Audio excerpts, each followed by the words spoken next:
हे बघा ही चर्चा हे बघा विरोधक तर असंच बोलणार ना मॅडम.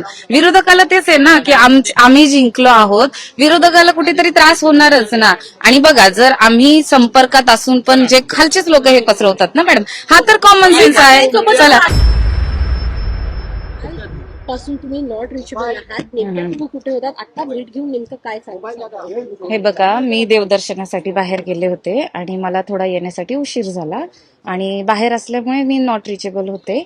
पण जेव्हा मी रिचेबल झाले माझं पक्षाशी बोलणंही झालं आणि माझ्या सेफ्टीसाठीच मला पक्षाकडनंच आदेश होते. नार्वेकर साहेबांच्या मी कॉन्टॅक्टमध्ये होते की तुम्ही इथे पोहोचेपर्यंत आमच्याकडे येईपर्यंत तुमचा मोबाईल बंद ठेवा. पण जो ताई, अजून पण विषय बंद असा आहे की आता निकाल समोर आला आणि त्याच्यानंतर या हालचाली सगळ्या घडतील, हे सगळं महत्वाच्या घडामोडी सुरू असताना आपण देवदर्शनाला जाणं आणि आपल्याशी संपर्क कुणाचाही होत नव्हता, हे याच्यामुळे कुठेतरी एक नाही, हे बघा. शंका व्यक्त केली जाते. हा हे बघा माझं गोष्ट ऐका. सर्व जे इलेक्शन्स लढतात त्यांना सर्वांना माहिती असतं की इलेक्शन लढताना आपल्याला किती अडचणी येतात. माझ्याही आयुष्यात त्या अडचणी आल्या. मी 9 वर्ष मेहनत केली होती. 10 दिवसापूर्वी माझं तिकीट कापलं गेलं होतं. त्या दिवशी मी देवाला साकडं घातलं होतं, नवस केलं होतं की माझ्या मार्गातले अडथळे दूर होऊ दे, मी 5 दिवसात तुझ्या दर्शनाला येईल. आणि पहिल्या बैठकीत मी होते इथे उपस्थित ठाकरे साहेबांबरोबर. तेव्हा मला असं कळलं होतं की सोमवारी जायचं आहे आपल्याला कोकण भवनामध्ये. पण मंगळवारपर्यंत जेव्हा मेसेज आला नाही, मला जवळच जायचं होतं म्हणून मला असं वाटलं मी करून येईल दर्शन. पण मागे रात्री जो मेसेज आला मी तिथे तोपर्यंत पोहोचले होते, जो मला लेट भेटला. मग मी इथे निरोप पाठवला की असं असं आहे पण मी येणार आहे आणि मी येणार आहे असं मी मेसेजमध्ये त्यांना सांगितलं होतं. म्हणून त्यांनी माझ्यावर विश्वास ठेवला.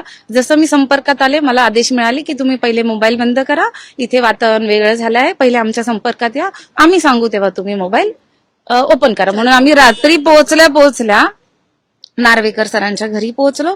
रात्रभर आम्ही तिथेच होतो. सकाळी आम्ही त्यांच्यासोबतच आलो. डॉक्टर सरिता म्हस्के ज्यावेळेस बोलतोय त्यावेळेस असं वाटतं की त्या कुठेतरी स्क्रीन सांगतात, कारण असं काहीच नाहीये. म्हस्के यांचा मोबाईल जरी स्विच ऑफ असला तर त्यांचे पती असतील, हे बघा स्विच ऑफ नव्हता.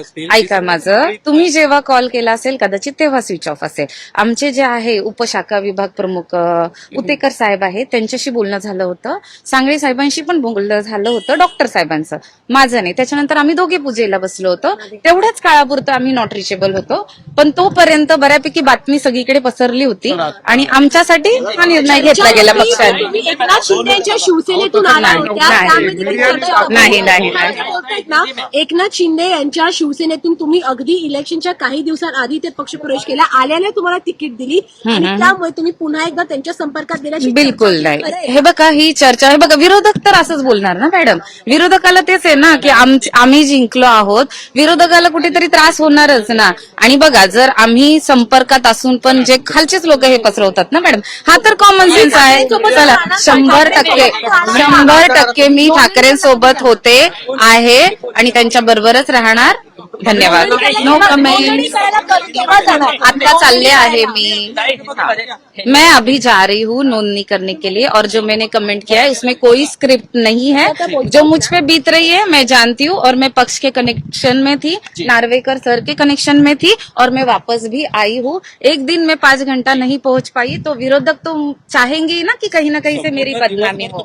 सर जवळ नाही येते. मोबाईल सरिताजी स्विच ऑफ था, मोबाईल स्विच ऑफ. धन्यवाद. मला जाऊ द्या आता. गैस लगाए जा रहे हैं.